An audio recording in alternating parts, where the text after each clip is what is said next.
Get those filthy things out of the ground. The voice hit the quiet street like a slap. This is a good neighborhood. We don't need your kind of mess here. Not a gunshot, but the sickening thud of a man's body hitting the perfectly edged lawn of a suburban home, hard enough to knock the air out of him. This time, the victim wasn't Elias Vance. This time, in the peaceful suburb of Maple Ridge, Colorado, the man pinned to the grass was Andre Mercer, dressed in a light gray linen shirt that shimmered faintly under the afternoon sun. His breathing was steady, controlled, even as Officer Gregory Holt, red-faced and trembling with the arrogance of a man who had never been challenged, dug a knee into Andre's spine. "You people show up and think you own the place," Holt snarled, breath reeking of cheap coffee and cheaper authority. "I'm the law here, and you're about to learn some respect."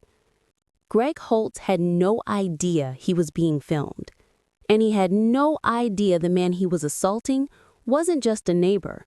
He was an elite federal undercover specialist on leave, and Holt was about to ruin his entire life. Before I go deeper, if you're watching right now, take a second to like this video, subscribe, and share this story. People need to hear what happens when a bully finally meets someone he can't break. Now, back to Andre. Maple Ridge was the kind of community that prided itself on sameness, a place where the Homeowners Association wrote its rules with as much passion as lawmakers drafting federal legislation. Trim your hedges on odd weeks only. Keep your garage doors closed at all times. Lawn should be green. Not too green, not too yellow. The streets looked like postcards from a catalog. It was quiet, predictable, controlled. Until Andre Mercer moved into 119 Hawthorne Circle. He didn't arrive in a big SUV like everyone else. He arrived in a midnight blue 1970 Dodge Challenger, restored to perfection, humming like a satisfied predator beneath the June sun. Behind the Challenger was a private relocation truck. Sleek, unmarked, expensive. The neighborhood noticed. Oh, they noticed. Andre stepped out of his car with the grace that made people pause. Tall, broad-shouldered, dark-skinned, bald head catching the light like polished obsidian. His shirt was immaculate, his posture fluid, controlled, confident. The kind of confidence that made insecure men angry without knowing why. Officer Greg Holt, peering through his blinds, felt a familiar resentment curl in his gut. "Darla, get over here," he muttered. His wife shuffled into the room, clutching a dish towel like a security blanket. "What? Is the Sanchez kid riding his bike again?" "No, worse." He jerked his chin at the window. Darla squinted, saw the moving truck, the poised man in the elegant shirt. "Oh, wow. He's very good looking." Greg's glare could have melted steel. "Don't start. That's the problem. That's exactly the problem." Within minutes, Darla's admiration curled into suspicion. How did he afford the Peterson house? Didn't it sell for almost $1 million? Greg Holt's mind raced through every racist stereotype he secretly believed but never said out loud. Lottery winner, drug dealer, athlete. Anything but a respectable professional who earned it. That's what I plan to find out. Across the street, Andre didn't need to hear the conversation to know exactly what was happening behind those blinds. He had felt those eyes 1,000 times in 1,000 different neighborhoods. The weights of silent judgment, the scrutiny, the hostility. Still, he remained calm. He took a slow breath, took in his new home, and stepped inside. For the next 2 days, Andre settled quietly into his new life. He unpacked books, hung art, set up his study, and every morning he walked his dog, a massive, sleek black Doberman named Nero, trained to perfection.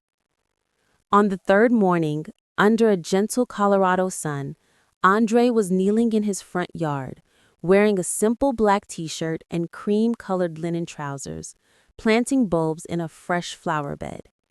Nero lounged on the lawn beside him, tongue lolling lazily, eyes alert. Peace. Pure peace. Until, "You're not supposed to be digging there." Andre lifted his head. Greg Holt stood at the property line, arms crossed, wearing cargo shorts and a t-shirt that said police in large block letters, like a billboard screaming authority and security. Andre removed his gloves and rose with effortless grace. "Good morning," he said calmly. "I'm Andre Mercer, and you are?" "I'm Officer Holt," Greg said, puffing out his chest. "I live across the street, and your little project here violates HOA landscaping codes." Andre kept his expression neutral. "I'm just planting some flowers," he said evenly. "I didn't think a few irises would cause any trouble." "What color?" Holt snapped. The question was bizarre, but his tone made it sound like an interrogation. "Blue," Andre said. "My mother grew them." Holt's jaw twitched. "Blue is not an approved color," he said through clenched teeth. "We stick to whites, pinks, maybe yellow. Nothing flashy." Andre's lips curved very slightly. "I see." Nero lifted his head, not growling, just watching, studying, reading Holt perfectly. "Well, consider this a friendly warning," Holt said, turning as if he owned the street. "HOA fines can be nasty. Best not to make waves." "Of course," Andre said with polite sarcasm. "Thank you for the warm welcome." Holt froze at the tone, the slight smile, the unbothered calm. It infuriated him. He stomped back across the street, muttering under his breath. Andre returned to his garden, planting his irises gently into the soil. But he knew what had just happened. The first shot had been fired. Over the next week, the harassment escalated. It started with Holt's patrol car creeping down the cul-de-sac late at night, the spotlight sweeping across Andre's windows. A silent threat. Then an envelope appeared on Andre's door. Notice of violation. Unapproved flora detected. Remove or face fines. Signed not by the HOA president, but by Greg Holt, self-appointed neighborhood watch captain. Andre read it once, folded it, put it in his pocket, and continued planting. Nothing enraged Holt more. The real turning point came on a warm Saturday afternoon. Andre was on his porch, polishing Nero's handcrafted leather leash. Nero rested beside him, eyes half-lidded, tail tapping softly on the wood. Holt was in his own yard, spraying herbicide, 2 gallons of toxic chemicals strapped to his back. And then, with a theatrical stumble, oops, he sprayed a heavy stream of herbicide directly across Andre's irises. A chemical attack disguised as an accident. Andre froze, slowly set the leash down, stood. Nero rose too, silent, alert, and deadly still. The dog's growl rumbled low and deep, vibrating through the air. Not a bark, not a threat, a promise. Holt stopped mid-smirk. Fear flickered in his eyes. "You need to control your animal," he stammered. Andre's voice dropped to ice. "He is under control. He is advising you to return to your property." Holt's face reddened. His pride burned. He muttered a curse and backed away, actually retreating. Andre kneeled, ran a hand down Nero's back. "Good," he whispered. The line had been crossed, and the quiet war was no longer quiet. Andre did what he could for the flowers. For the next 2 days, he watered the ruined bed, trying to dilute the poison Greg Holt had so casually dumped into his soil. It was hopeless. The green blades of the irises turned a sickly yellow, then a brittle brown. The flower bed became an ugly scar on his otherwise flawless lawn, a visible reminder of venom disguised as neighborly clumsiness. Every time Holt glanced across the street and saw that patch of dying plants, he felt a twisted thrill of satisfaction. He had hurt something. He had left a mark. He thought he was winning. Andre, on the other hand, said nothing. He didn't storm over, he didn't yell, he didn't threaten. That silence, that composed refusal to react, infuriated Holt more than any argument ever could. In Holt's world, people either submitted or exploded. They did not simply endure. He mistook Andre's restraint for fear. It was not. It was calculation. On the third evening after the chemical attack, the next move came from across the street.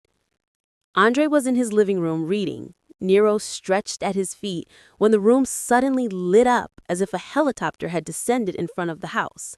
A powerful white beam cut through the blinds, flooding the room in a harsh, clinical glare. The shadows vanished. Every object was stripped of softness, flattened into hard lines. Andre looked up. Across the street, Holt's patrol SUV sat idling, the roof-mounted spotlight aimed directly at Andre's large front window. The engine rumbled softly. The light did not move. Andre checked the time. He didn't stand. He didn't go to the window. He simply reached for the small remote on the table, tapped a button, and watched how a tiny red indicator light on his security console flicked from standby to active recording. The beam held steady on his window for a full minute. Then it snapped off. The SUV remained parked for another half hour, a dark, hulking outline against the curb before gliding away down the street. There was no dispatch call, no emergency, no reason. It was not policing, it was a message. I am the law. I am watching you.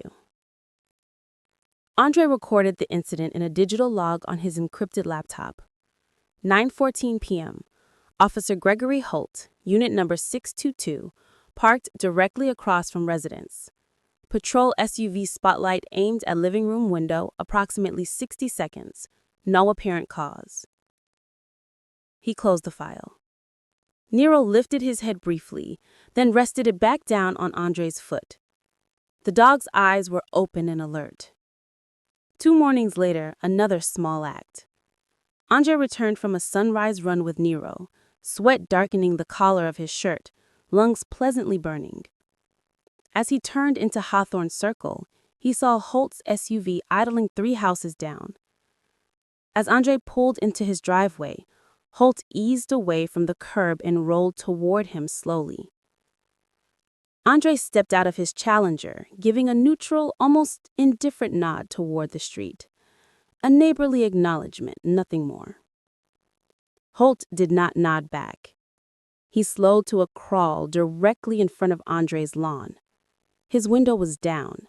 His eyes, hidden behind mirrored aviators, fixed on Andre, then flicked to Nero, then back again. He didn't say a word. He didn't have to. Andre watched the SUV roll past like a shark cruising a reef, then disappear around the corner. Back inside, Andre opened his laptop. 6:42 a.m. Officer Holt conducted slow visual pass of residents, intentional surveillance, no contact initiated, no cause. He logged it without emotion. He was building a record, brick by brick. The irises finally collapsed into total death a few days later. Their stalks were limp, colorless, sagging under their own poisoned weight. Andre went outside in the cool evening light and knelt beside the bed. Nero followed, settling in the grass a few feet away, eyes tracking everything. Andre touched one of the shriveled leaves and exhaled once, quietly. Then he stood, brushed the soil from his hands, and went back inside. He'd seen enough. The next move was his. On a bright Tuesday afternoon, Andre went to a high-end nursery on the edge of town. He didn't buy bulbs this time. He bought fully grown, mature irises. Tall, lush, their petals a deep, almost electric blue that seemed to drink in the sunlight. He loaded them carefully into the back of the Challenger and drove home. Nero watched from the lawn as Andre replanted his garden. One by one, the dead stalks were replaced with full, glorious blooms. Blue, defiant, unapologetic, a banner of rebellion along the front of the property. Andre wore a white dress shirt that day. Not linen, not silk, something in between. Crisp, elegant, perfectly fitted. It was not a gardening shirt. That was the point. He was not a man expecting to get dirty. He was a man making a statement. Across the street, Greg Holtz pulled into his driveway after a late shift and saw the flowers. Not dying shoots, not struggling green, but full, breathtaking color. His jaw clenched so hard it hurt. The pulsating rage that had been sitting quietly in his gut exploded. He didn't go inside to change. He didn't put his gear away. He slammed the SUV door and marched straight across the street, boots thudding on the asphalt, his hand brushing the butt of his holstered service weapon like a nervous tick. He didn't stop at the sidewalk. He stepped directly onto Andre's lawn. Andre was kneeling, pressing fresh soil around the base of one of the irises. He didn't look up until Holt's shadow fell across him. "What did I tell you?" Holt roared. The sound shattered the stillness of the cul-de-sac. A few blinds twitched open in nearby houses. Andre finished smoothing the dirt with the flat of his hand before rising to his full height. "This is my property," he said calmly. "You're trespassing, Officer Holt." The word landed like a slap. Trespassing. A legal term. A boundary. A refusal to submit. Holt's face turned a mottled shade of red. "I am the law," he spat, stepping closer, so close Andre could smell the stale coffee on his breath. "He told you to get these damn things out of the ground.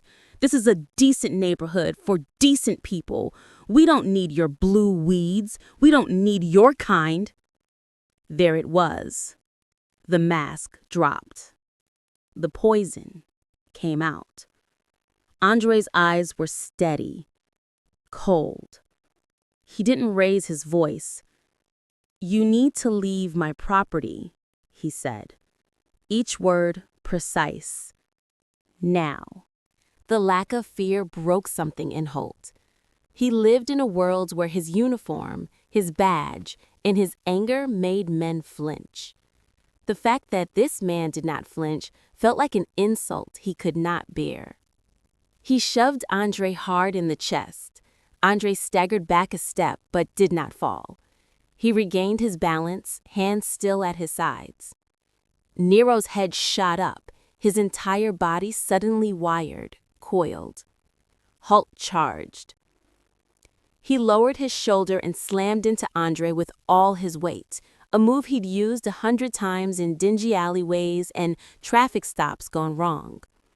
The impact knocked Andre off his feet.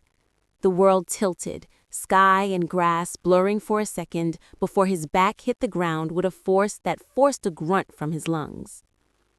The pristine white shirt smeared with green and brown, an elegant canvas, stains by a thug in uniform. Before Andre could inhale again, Holt was on him. A knee drove between his shoulder blades, grinding him into the grass. One of Andre's arms was yanked behind his back in a painful compliance hold, wrenched higher and higher. "You come into my neighborhood and think you're better than me?" Holt panted, drunk on his own adrenaline. "I'll show you who owns this street." Andre did not scream. He did not beg. He turned his face slightly, cheek pressed to the ground, and waited. Nero had been motionless, watching every second of the exchange, the shouting, the shove, the tackle. But when Holt's knee drove into Andre's spine and the arm was twisted past the threshold of mere control into deliberate pain, something triggered inside the dog's trained mind. This was no longer tension. This was an active threat. Nero moved. He did not bark, he did not warn. He launched from his resting position with terrifying speed, a streak of black cutting across the small stretch of lawn. 15 feet vanished in an instant.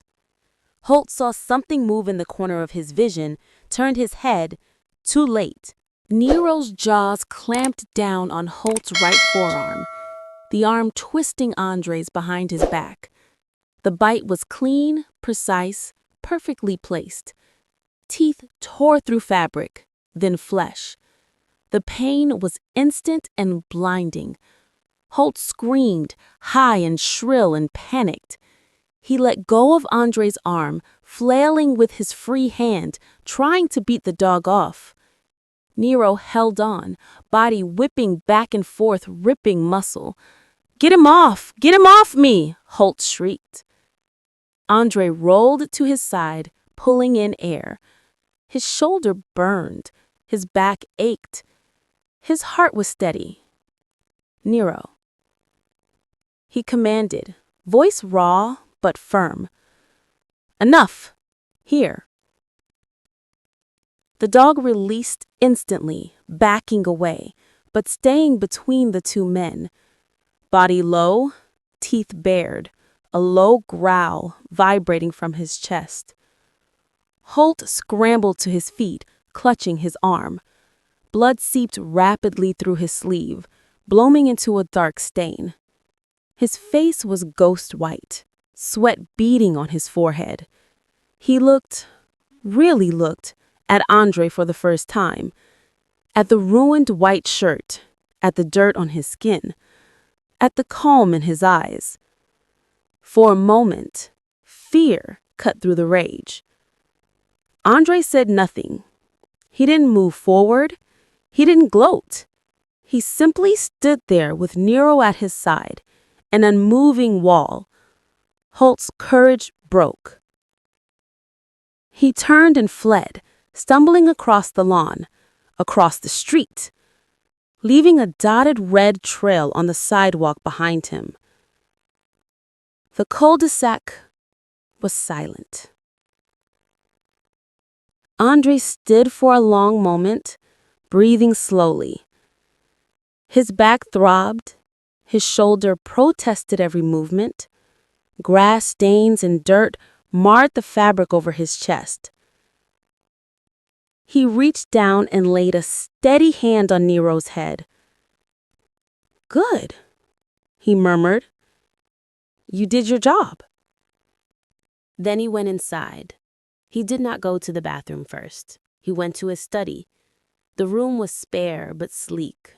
Dark wood, a large monitor, minimal clutter. He sat, woke the computer, and pulled up his security system interface. Multiple camera angles appeared on the screen: front yard, driveway, street.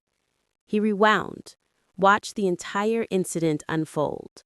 The approach, the trespass, the shove, the tackle, the racist slur, the assaults, Nero's intervention, Holt's panicked retreat. The audio was crystal clear. Every word was recorded. Andre saved the file to an encrypted external drive and labeled it Holt Assault 01. Then he took out his phone and used the front-facing camera to document the bruises forming on his shoulder, the abrasions on his cheek, the angry red mark across his chest where Holt's shove had landed. Photo after photo. Evidence. Facts. Only then, when everything was backed up twice, did he allow himself a single, measured breath and let the anger move through him. It was not wild. It was not explosive. It was cold, controlled, righteous. Exactly 60 seconds later, he opened the bottom drawer of his desk and took out a different phone. It was matte black, unremarkable, heavy, a secure satellite device. He pressed a single button. The line connected without a ring. "Gopher Williams," a voice said. Crisp, authoritative. "Director, it's Mercer," Andre said. His tone was flat, professional. "Andre, you're on a secure line. Report." "I've been physically assaulted by a local police officer," Andre said. "Name, Gregory Holt. Location, Maple Ridge, Colorado. The incident occurred on my front lawn. There is a documented pattern of prior harassment. I have the entire assault on 4K video with full audio." There was a pause, just long enough. "Define assaulted," Director Alan Williams said, his voice now quiet and dangerous. "Tackled from the front, pinned with a knee in my back. My arm was twisted in a compliance hold. Racially charged language was used. My protection canine intervened and neutralized the threat. The subject sustained a bite to his right forearm." "Are you injured?" "Bruises, abrasions, nothing requiring medical deployment." Another pause. "This wasn't random," Williams said. "It's a hate crime, and it's an assault on a federal agent. We have him." "What are my instructions?" Andre asked. "Do not contact local law enforcement," the director said, his voice steel. "We're activating OPR and notifying the U.S. Attorney. Your residence is now a federal crime scene. Stay inside. Secure your evidence. Do not engage with holds again. We'll take it from here." "Understood." "Andre?" "Yes, sir." "We're going to pull this man's life apart. Every text, every dollar, every abuse of power. He doesn't yet understand what he's done." "No, he doesn't." He ended the call. Across the street, in the beige box of 118 Hawthorne Circle, Greg Holt was wrapping his bleeding arm with a dish towel, while his wife sobbed and fluttered uselessly around him. "We have to call it in," Darla cried. "Greg, your arm. He sics that animal on you. They need to put that dog down." "Shut up," Holt snapped, pacing. "Just shut up." His mind worked furiously, stitching together a lie that might save what was left of his career. He would call in first. He would be the victim. He would get his story on the record before anyone else spoke. He didn't know his phone was already compromised. He didn't know the FBI had just moved his name from one list to another. He didn't know that somewhere, in an unmarked van not far from Maple Ridge, a small team of federal agents was already listening for his first mistake. And he was about to make several. Greg Holt paced his kitchen like a man possessed, his injured arm dripping blood onto the tile floor. Every step was frantic, every movement sharp and unstable. Darla hovered near him, pale, trembling, wringing her hands so hard they shook. "Greg, please," she whispered. "You have to call someone. Your sergeant, your captain, animal control, somebody." "For what?" Holt snapped, his voice rising into a high, panicked pitch. "So they can ask questions? So they can start digging? No! I'll call Frank directly. He'll back me. He always backs me." He grabbed his phone with his good hand and punched in a familiar number. Across town, in a quiet, nondescript black van parked 3 blocks away, a young FBI surveillance analyst's console lit up. "Sir," the analyst called out, "Holt's phone is active. Outbound call initiated." The agent in charge, a square-jawed man with a calm, heavy presence, nodded once. "Record everything." The analyst pressed a button.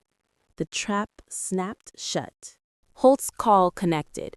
"Frank, it's Greg," he said, forcing his voice into a shaky imitation of a wounded victim. "Something happened. I've been assaulted." In the surveillance van, the entire team listened.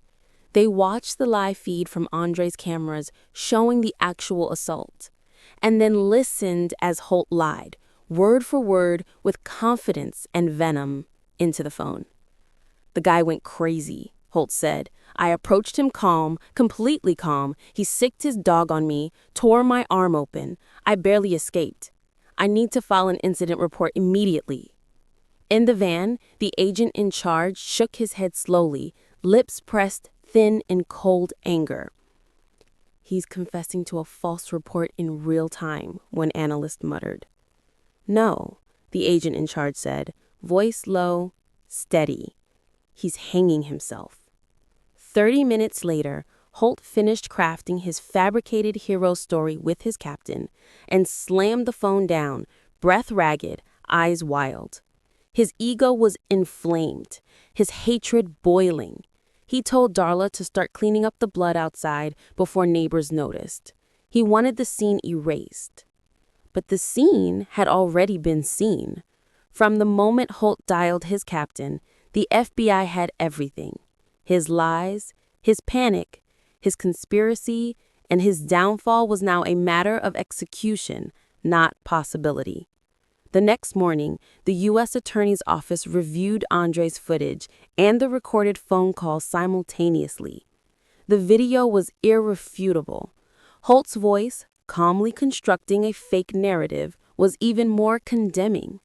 By noon, federal warrants were signed. By 3 p.m., the FBI had seized Holt's financial records and discovered the first cracks: undeclared cash deposits, suspicious patterns around asset forfeiture, weekend overtime shifts with no clear documentation. By midnight, the case had expanded from hate crime plus assault to corruption plus theft plus conspiracy. Holt had not just picked a fight with the wrong neighbor. He had opened every door into the dark corners of his own career. Just before dawn, Andre sat in his upstairs office, the soft glow of his desk lamp illuminating the dark. Nero slept near the window, head resting on his paws, ears twitching at distant sounds only he could hear. Andre watched the Holt house, not with vengeance, not with excitement, with inevitability. He had seen this movie before, many times. Men who believed that their power made them untouchable. Men who mistook intimidation for authority. But this time, it was personal in a way Andre hadn't expected. He had only wanted a garden, calm, peace, a quiet life. Instead, he got a war. A war he did not start, but would finish. The clock hit 6 a.m., and the street exploded. The breach was instantaneous, a concussive thundering boom, as the FBI's tactical charge shattered Holt's front door into splinters. Flashbang grenades detonated inside the living room, sending blinding light cascading through the windows, and transforming the entire cul-de-sac into a surreal storm of motion and sound. "Federal agents! Search warrant!" Neighbors screamed. Lights flickered on up and down the street. Cars alarmed. Dogs barked. People stumbled to their blinds, shaking, staring. Within seconds, fully armed FBI SWAT agents moved through the Holt home with brutal precision, clearing rooms, barking commands, securing the scene. Greg Holt, ripped from sleep in boxers and a torn t-shirt, was dragged into the hallway face down, arms zip-tied behind his back, the wound on his forearm reopening and bleeding onto the carpet. Darla screamed hysterically as agents ordered her to remain still while they cleared her room. It took under 90 seconds to secure the entire house. Holt and his wife were escorted outside into the cold dawn air while neighbors watched, horrified, fascinated, stunned. Holt's face was a mask of rage, confusion, and terror. "What is this?" he screamed, voice cracking. "I'm a police officer! You can't do this! You can't do this!" A calm voice answered behind him. "Yes, we can." Holt twisted his head. Andre Mercer stood on his front porch in a charcoal gray robe, holding a mug of coffee, Nero sitting loyally beside him. Their eyes met. In that instant, Holt understood. This wasn't a misunderstanding. This wasn't a dog bite. This wasn't bad luck. This was consequence. For the first time in his adult life, Holt felt what it was like to be powerless. The interrogation room was cold, metallic, suffocating. Holt sat hunched in a gray jumpsuit, hands shaking, his cut-off bravado replaced with a twitching silence. Special Agent in Charge Emily Rourke walked in carrying a single file. She was calm, controlled, surgical. She dropped the file onto the table. "We're not here to discuss whether you're guilty," she said softly. "We're here to determine how long you'll be in federal prison." Holt's mouth opened, closed. He licked his lips. "I didn't—" Rourke pressed a button on the small speaker at her side. His own voice filled the room. "Run him out of town! Get his record! File the report! His dog is vicious!" Click. Rourke leaned slightly forward. "You thought you were fighting a neighbor, but you were fighting a federal agent." She opened the file and slid a photo across the table. Andre shaking hands with director Alan Williams at a ceremony. Holt's stomach dropped. "He's one of ours. Decorated. Respected. A man who spent 10 years undercover, dismantling gangs and militias. And you, a suburban bully with a badge, thought you could intimidate him." Holt swallowed hard. His mind snapped. His career collapsed. His future evaporated. And he wept. The trial was quick. The evidence was overwhelming. The jury deliberated for less than an hour. Guilty. Guilty. Guilty. Guilty on all counts. When the judge, stern, gray-haired, razor-voiced, read the sentence, the courtroom held its breath. "Gregory Holt," she said, "you have disgraced your badge, your oath, and your community. You weaponized your authority against the citizen. You lied, you conspired, you abused your power. And you did so with hate in your heart." She paused. "I hereby sentence you to 7 years in federal prison. Your assets will be liquidated to satisfy the civil judgment, your pension forfeited, your home seized." Darla sobbed. Holt stared ahead, numb, hollow. Andre, sitting quietly in the courtroom, did not smile. This was not victory. This was balance. A year later, Maple Ridge felt different, softer, kinder. The Holt home had new owners, a young couple with a newborn and a golden retriever. Laughter flowed from their windows now, replacing the tension that had once saturated the air. Andre's irises bloomed deeper and brighter than ever. Brilliant blue waves against the sidewalk, a defiant reminder of what started everything. He sat on his porch one warm spring afternoon, iced tea in hand. Nero slept beside him, older now, but still alert, still loyal. Andre's secure phone buzzed.